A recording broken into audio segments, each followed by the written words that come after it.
जय माँ दुर्गा। नमस्कार, जय श्री राम, जय श्री बालाजी। मैं आचार्य दीपक कौशिक, स्वागत है हमारे YouTube चैनल पर। आज हम ऐसे विशेष नवरात्रि के बारे में आपसे चर्चा करेंगे कि यह और नवरात्रों से भिन्न कैसे है।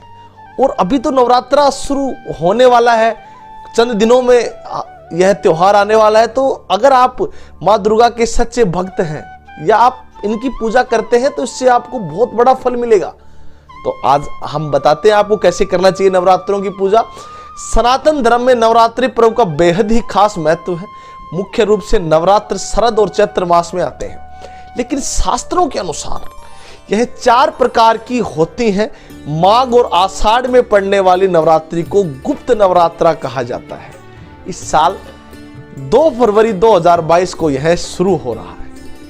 तो पौराणिक कथाओं में यह कहा गया है कि इस नवरात्रि को लेकर कई तरह के विशेष रहस्य हैं, इसलिए इसे गुप्त नवरात्रि कहा जाता है।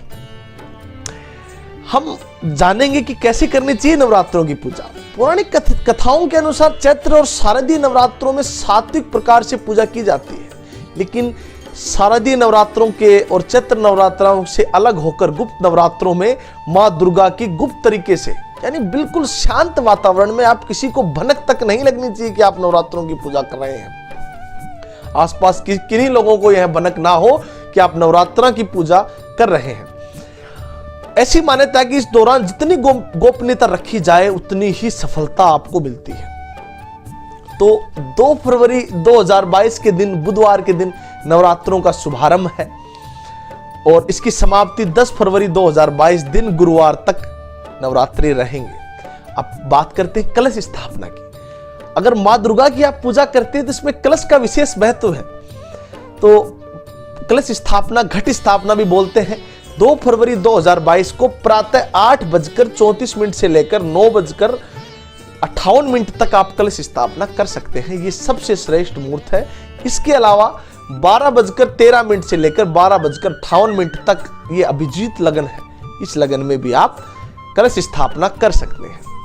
अब हम आपको बताएंगे पूजा करने की विधि, कैसे माँ दुर्गा की पूजा करें जिससे आपको अच्छे पुण्य की प्राप्ति हो।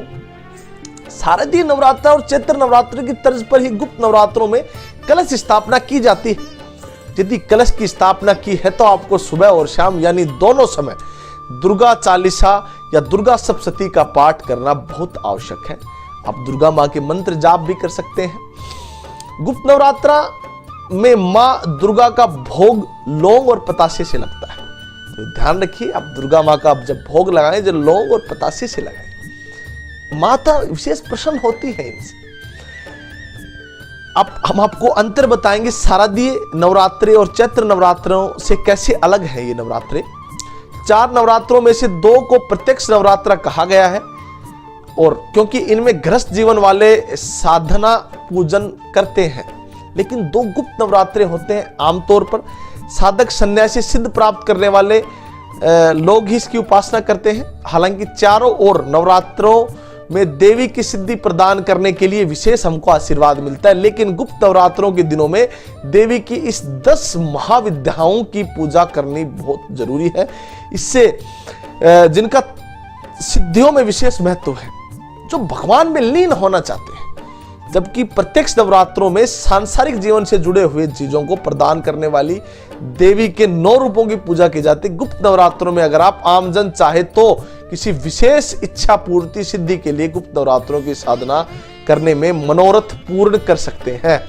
माँ दुर्गा का अगर आपको किसी विशेष पर्पज के लिए यह काम करना है, आप माता से कुछ विशेष आग्रह करना चाहते हैं, तो यह बड़ी जटिल प्रक्रिया से आप इनको कीजिए। और कई लोग एक समय अन्न खाकर माँ दुर्गा की पूजा करते हैं। कई लोग निर्जल, यानी जल नहीं पीते हैं पूरे नवरात्रों में। कई लोग लौंग के और पतासे के सेवन से ही पूरे नवरात्रे निकालते हैं। तो आप अपनी श्रद्धा से जो आपसे संभव हो सके वो आप नवरात्रि कीजिए। माँ दुर्गा की कृपा आप पर बनी रहेगी। और भी हम काफ़ी आध्यात्मिक वीडियो आपके लिए लाते रहते हैं, तो हमारे चैनल को सब्सक्राइब कीजिए और बेल आइकन को जरूर प्रेस कीजिएगा। वीडियो को शेयर करना ना भूलें। आप उन लोगों को शेयर कीजिए जो माता के प्रबल भक्त हैं। जय श्री राम, जय श्री बालाजी।